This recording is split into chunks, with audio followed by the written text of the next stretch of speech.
Have you ever driven through a small town nestled in the woods and wondered, how did this place even start? Well, for countless rural communities across North America and beyond, the answer is simple: trees. The story of logging is deeply intertwined with the birth and growth of rural settlements, and it's a fascinating tale of opportunity, hardship, and transformation. Back in the 19th and early 20th centuries, timber was like gold. A rapidly industrializing world needed wood for everything: building homes, laying railroad ties, fueling steamships, and even making paper. This massive demand sent waves of entrepreneurs and laborers deep into uncharted forests.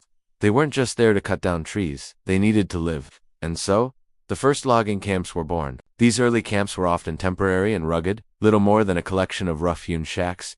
But as logging operations became more organized, these camps started to evolve.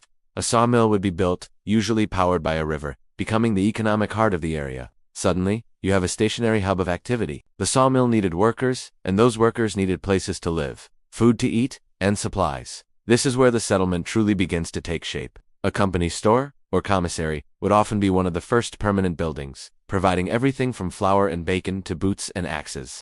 A blacksmith shop would follow, essential for repairing tools and shoeing horses. Soon, families would arrive, and with them came the need for schools and churches, the social glue that turns a work camp into a real community. The transportation network built for logging was a game changer. Logging companies carved roads and laid down narrow-gauge railways to haul timber out of the forest. These routes didn't just carry logs, they connected these isolated pockets of civilization to the outside world. This new infrastructure made it easier for more people to move in, and for farmers to settle nearby, clearing the land left behind by the loggers to grow crops. The logging roads became the main streets of future towns, but the fortunes of these towns were tied directly to the forest. When the accessible timber in an area was depleted, the logging companies would often pack up and move on.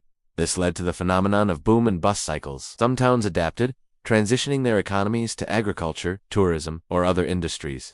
They became the resilient rural communities we see today. Others, however, couldn't survive the departure of the timber industry and slowly faded away, becoming the ghost towns that dot the landscape, silent reminders of a time when entire communities were built on the back of the forest. So, the next time you see a quiet town surrounded by trees, remember its hidden history. It might just be a place that was born from the buzz of a sawmill, a place whose very existence was carved out of the wilderness by the hands of loggers. The legacy of the timber industry is written all over the rural map, in the names of towns, the layout of the streets, and the spirit of the people who call these places home. Thanks so much for watching. If you found this history interesting, hit that like button and subscribe for more stories about how our world came to be. See you in the next video.